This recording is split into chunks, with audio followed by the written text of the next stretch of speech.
के आदि अपने आप होता है। 5 समवाय सहज रूप से मिलते हैं। इसको लगता है ऐसा कि मैंने किया। अब यहाँ कोई पढ़ेगा तो उसे पुरुषार्थ का लोप लगेगा, उसे लगेगा कि यहाँ तो पुरुषार्थ का लोप है।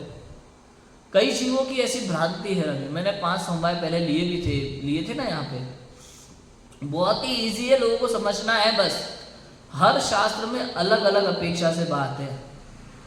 प्रकरण चल रहा है, उस प्रकरण में किस अपेक्षा से किसको मुख्य किया है, किसको गौण किया है, उस हिसाब से कथन का अर्थ लेना पड़ता है। कहीं कहीं पे आप देखोगे कि स्वभाव की अपेक्षा से पूरा कथन होता है किसी शास्त्र में, किसी प्रकरण में।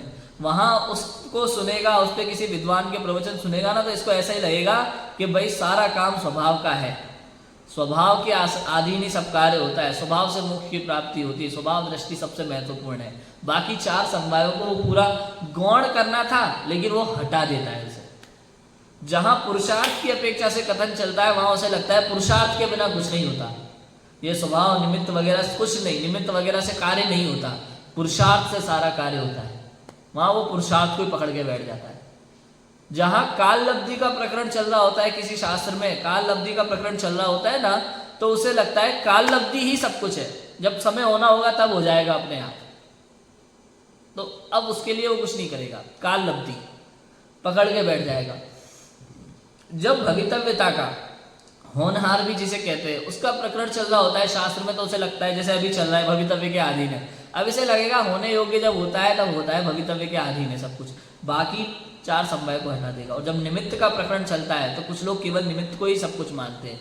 भाई देवशास्त्र गुरु की पूजा पाठ कर लो, आपका मोक्ष हो जाएगा, भाई ये मंत्र सिद्ध कर लो, आपका काम हो जाएगा। वो निमित्त को ही सब कुछ मान के चलता है कि इसी से ये कार्य हुआ, लेकिन वास्तव में ना कार्य स्वभाव से हुआ, ना पुरुषार्थ से अकेले से, ना अकेले स्वभाव से होता है, ना अकेले पुरुषार्थ से, ना अकेले काल लब्धि से, ना अकेले निमित्त से, ना अकेले भवितव्यता से।